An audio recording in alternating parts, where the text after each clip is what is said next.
Well, there you have it. Air travelers pretty upset with those long TSA lines. For political reaction, let's bring in now Republican strategist Mark Bednar and Fox News contributor Richard Fowler. Mark, I'll start with you. You worked in the House for a very long time under former Speaker Kevin McCarthy. You understand how things like this can affect elections, and there's a big one coming very fast. There? Yeah. There's a big one. I want to put up this Fox News poll, brand new this week, and it says that 61% of voters out there, Americans, feel like congressional Republicans are out of touch with people like them. It's pretty bad for Democrats, too, at 58%, but the White House is at 60%. If you're in the House right now, are these numbers scaring you, and are these images, that live shot at BWI, is that making you nervous? Well, the live shots, those are definitely, that's bad for everybody. That's bad for both parties. It's bad for the country. But in terms of kind of the entire American population, voting population, souring on basically all elected leaders, that's a really good opportunity right now, especially for President Trump to lead. So if you look at the last time that poll was conducted, President Trump was actually at the same level in 2023, and then he went on to decimate in the primaries and then sweep every swing seat in the general election. So what that tells me is that through the force of his personality and his policies and just his presence, if he gets out there, that actually improves his visibility, his standing with the American people, and then we can maybe turn this around and get everything working again. Maybe there's some time. Richard, the question is, who pays the price in the midterms? I know Democrats would like to say it's the Republicans because they're their party in power, but so far, Democrats haven't gotten anything out of this. All the reforms they wanted for what happened in Minneapolis with ICE, they haven't quite gotten there yet. Look, let me say this, and here's what no politician in Washington is saying, including the president. Please right? tell us. While we have this fight around ICE and what's happening in the metrics of the Congress and how the bike sort of runs here, is that for most Americans, they're dealing with how do I put gas in the tank? How do I pay for food? We heard a farmer last hour talk about the cost of fertilizer and the cost of the diesel gas he has to put in his tractors. And I don't think politicians are connecting with that. To be honest, I don't think the president is connecting with those real issues. And it's showing up in our polling. And not only is it showing up in our polling, it showed up this week in that special election down in Palm Beach, where Mar-a-Lago is, where we saw a district where the president won by 12 points. A Democrat picked that seat up by 1 point.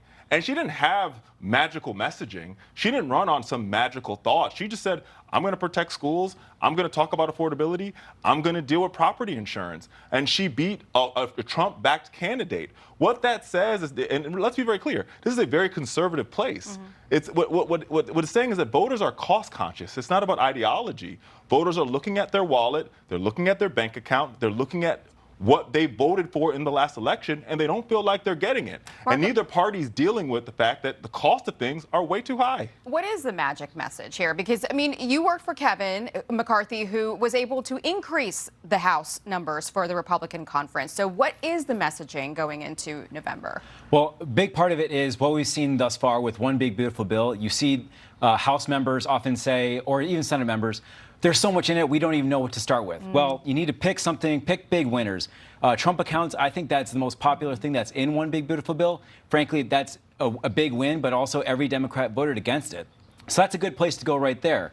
And then also just with border security, and then first and foremost, like what's on everybody's mind, if this Iran war continues to go on, it's that's going to drag on politically, economically, diplomatically. So the sooner that the president can declare a win and wrap this up and get our economy and get our gas prices under control, the better it's going to be for Republicans. Look, Mark, let me stop you here. I want to switch to ethics. For the past 2 years, America's been living under this economy, under everything the Republicans have wanted, both in many states and right here in Washington. Less regulation, lower taxes. And gas prices have been very low. Wait a minute. We're going to make the government smaller. And what's also happened? Grocery prices have been up. Gas prices have been up. American people are worried about how it takes time. Well, American people are going to be worried how they're going to pay their rent. And this is under all of Republican policies. So they're going to have to run not on lowering taxes more, not on less regulation. They have to run on their record, which is all the policies that y'all have wanted. Okay. And the American people are not, they don't like it right now. We'll Our see. poll says it. We'll see, because, you know, things could be different by November. You never know. Okay, I want to switch to this. Some drama in the House, in the Ethics Committee.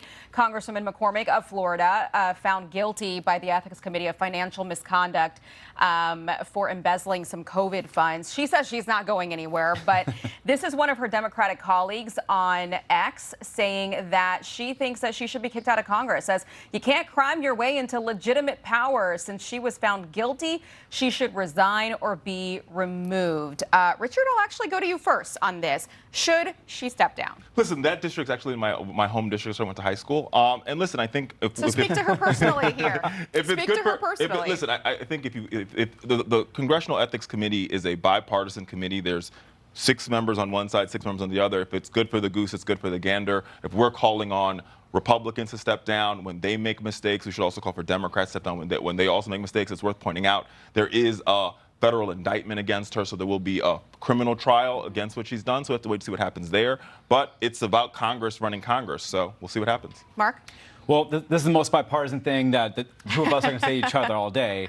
But the fact that, so House Ethics Committee, very uniquely equal number of members. And so when they speak with one voice, that's a big deal. We've seen them, there's so much animosity in Washington, but the Ethics Committee, that's a special place. So when they come to an agreement, when they come to a solution. And she got in trouble for fraud, something that Republicans are trying to make into an election issue. And not just for fraud, but for FEMA fraud in Florida. Like, what a disgrace to take away money that should be going towards relief efforts in their state.